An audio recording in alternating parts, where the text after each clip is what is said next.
it actually sits in HHS, which we talked about a couple episodes ago. So very interesting that HHS is running an education program when we have a Department of Education. Yeah. Well, I understand, though, that actually the Department of Education, Head Start may not be there, because that seems like it might make sense to have it there. But it does have its own disaster recovery unit. Yeah. Who thought? So why do we have that? So it does. Very unclear why it has it, but the purpose of the disaster recovery unit is to help communities, and specifically schools and communities, recover from natural disasters. I think that sounds great on its face. I think you and I can agree we want to see communities recover. We've seen a lot of problems in California with the wildfires, in Western North Carolina with the hurricane. So we definitely want to see those communities recover. But when you kind of think a little bit lower and a little bit deeper, you're like, oh, wait, we actually have a whole other agency that is tasked to do this. And so I think it raises some questions about duplication.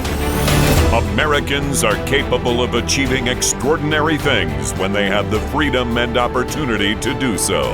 This is American Potential. Hey everyone, my name is David Fromm, and I'm the new host of the American Potential podcast. Today we're doing another episode of our Big Ideas for Smaller Government series.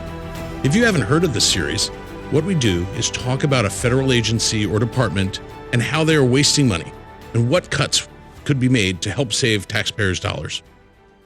Today, we're going to talk about the Department of Education.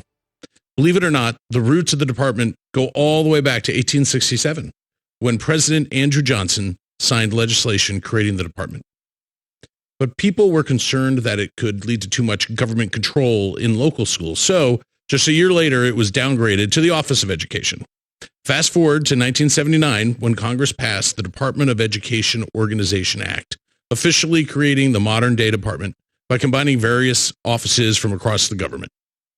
Today, the Department of Education has grown to now being involved from birth to adulthood, as well as being a resource to schools, teachers, and administrators. So, let's welcome back to the podcast Jeremiah Mosteller, who is the Policy Director for Americans for Prosperity. Well, welcome back to the show, Jeremiah. It's always great to have you. David, I couldn't be more excited, and I am even more excited than I normally am about this topic because we're going to be talking about the Department of Education, and that's top target for a lot of people in our space to figure out how we can change that one. Yeah, I always remember, when you watch like a presidential debate, someone will ask like, well, where are you going to cut? And Department of Education is always top of the list, first thing that people mention. I think a lot of times it's because, we philosophically often believe that should be a local issue or at least a state one. And so, we really question even whether the federal government should have a role in it. So I'm excited for this. I know your team's been taking the lead on coming up with different cuts and suggestions for, the committee of the government. The committee that the president created, DOGE, Department of Government Efficiency. And I think that you guys have come up with all kinds of great ideas. I'm super excited to continue this conversation. Me too, David. Good. So how big is the Department of Education? Yeah. Well, David, you know me. Brought my whiteboard again, and so we're going to leverage the whiteboard again. So I'm going to stand up here. I love the whiteboard. You know that. So, David, the Department of Education, we've been talking about numbers. We've been talking about what makes up each of these departments. The Department of Education has a budget of $241.7 billion each year. And they have about 4,000 employees. So none of those are teachers. Those are all folks running programs, grant programs, administrative programs, things like that. So they have over 4,000 employees. But I think the interesting thing about the Department of Education is, unlike some of the other agencies we talked about, which are more like issue focused, I would say it's more focused on kind of the life stage of someone. So you kind of start, like you said, and reference from birth until adulthood. So kind of here early on in people's lives, you have the Office of Innovative and Early Learning. And it helps young children prepare for pre-K and kindergarten. So starting from 1, 2, 3 years old, they already have programs that are working on that. Then you move to the Office of Elementary and Secondary Education, which is K through 12. And then you get to adulthood, and you actually have a few overlapping components of the Department of Education. You have the Office of Career, Technical, and Adult Education, which focuses on trade schools and those types of things. You also have the FSA, which is focused on student loans and student grants for colleges and universities. And then you have the Office of Post-Secondary Education, which is focused on colleges and universities as well. And kind of as you go across this entire spectrum, you also have two that kind of cover the entire spectrum, which is the Institute for Education Sciences, which does research on how to just do education basically better. And then you have the Office of Civil Rights, which is essentially the enforcement mechanism for a lot of the programs that the Department of Education runs. I have a pop quiz for you. Yeah. Which education program that a lot of people know about is not actually part of the Department of Education? Is it a federal program? It's a federal program. Yeah. Pell Grants. No, those actually fall under FSA. It is Head Start, which funds about 1,700 pre-K programs across the country. It actually sits in HHS, which we talked about a couple episodes ago. So very interesting that HHS is running an education program when we have a Department of Education. Yeah. Yeah. Well, I understand, though, that actually the Department of Education, Head Start may not be there because that seems like it might make sense to have it there. But it does have its own disaster recovery unit. Yeah. Who thought? So why do we have that? So it does.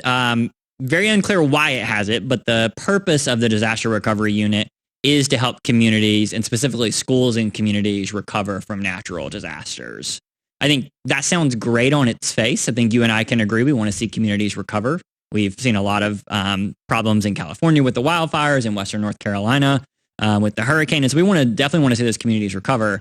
But when you kind of think a little bit lower and a little bit deeper, you're like, oh, wait, we actually have a whole nother agency that is tasked to do this.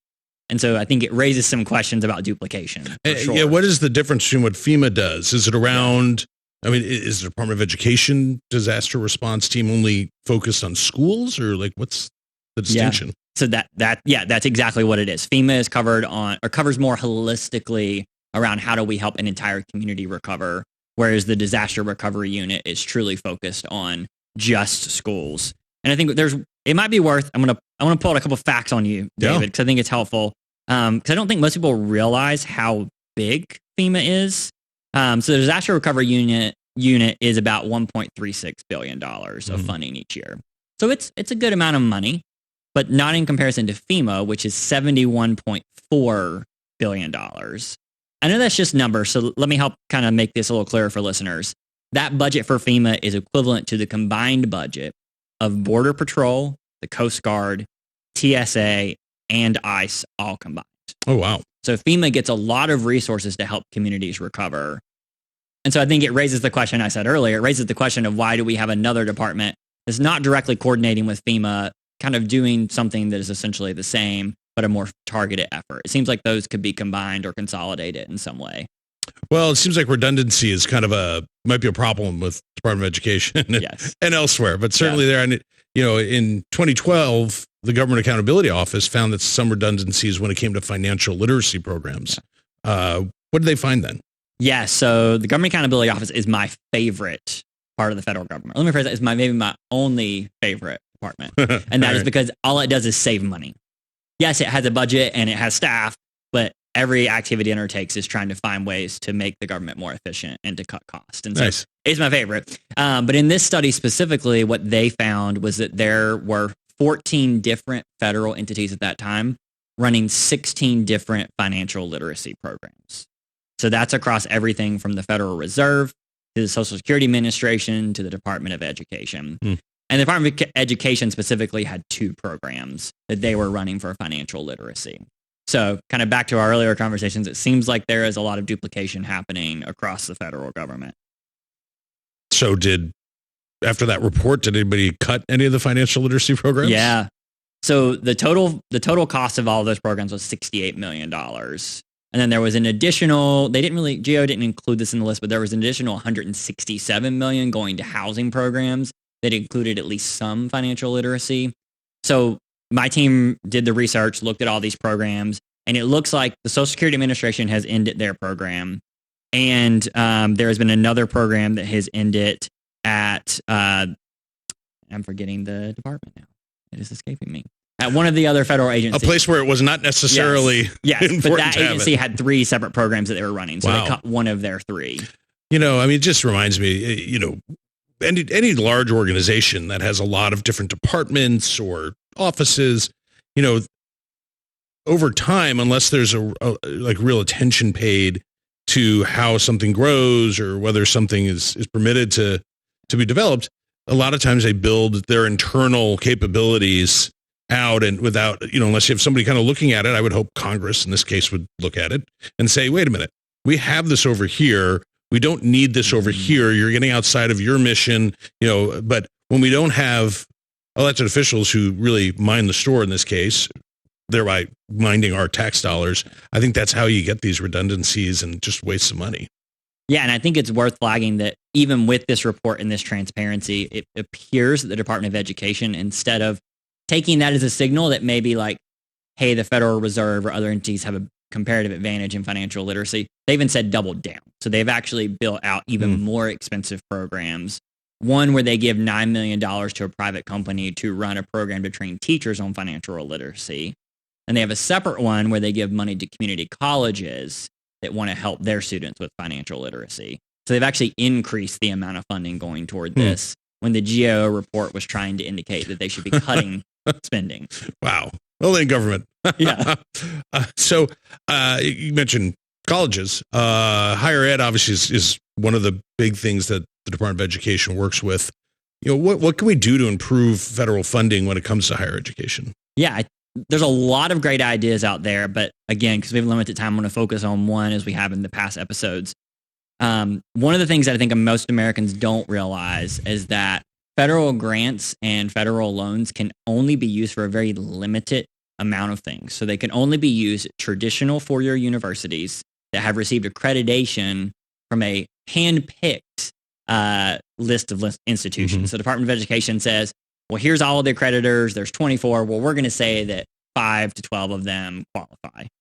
And so the money can go to that. But it also says, hey, it has to be a 4-year degree program. And from our perspective at American Prosperity, we believe students know best what they need to achieve their own American dream, not bureaucrats in Washington. And so we want to see that change.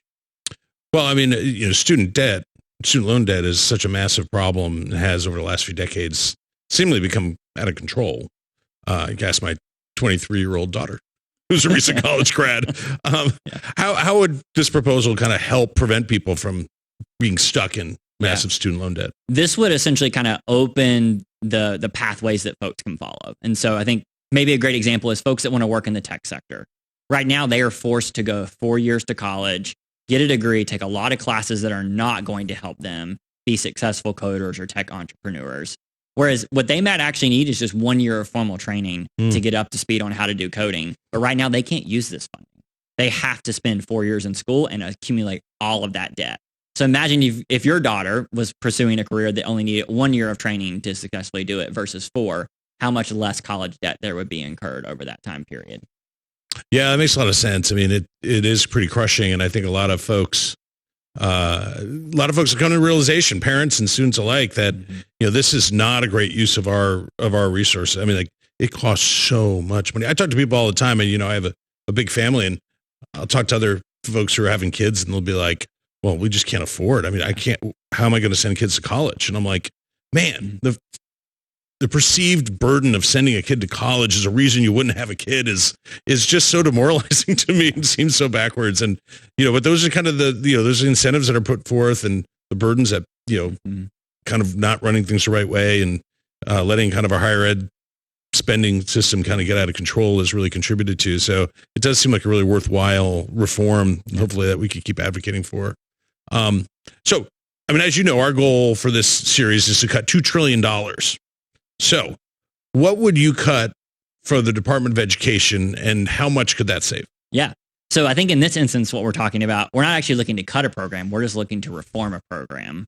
And our partners at the Heritage Foundation estimate that this simple change, kind of removing these stringent requirements, allow students to use this money for whatever type of education they want to use it for, would save the federal government $9.4 billion. Really? Yes. So we're maintaining the funding. We're just increasing flexibility, and we can save nearly $10 billion. Well, and I would imagine that the amount of money it would save American families, students, probably even more.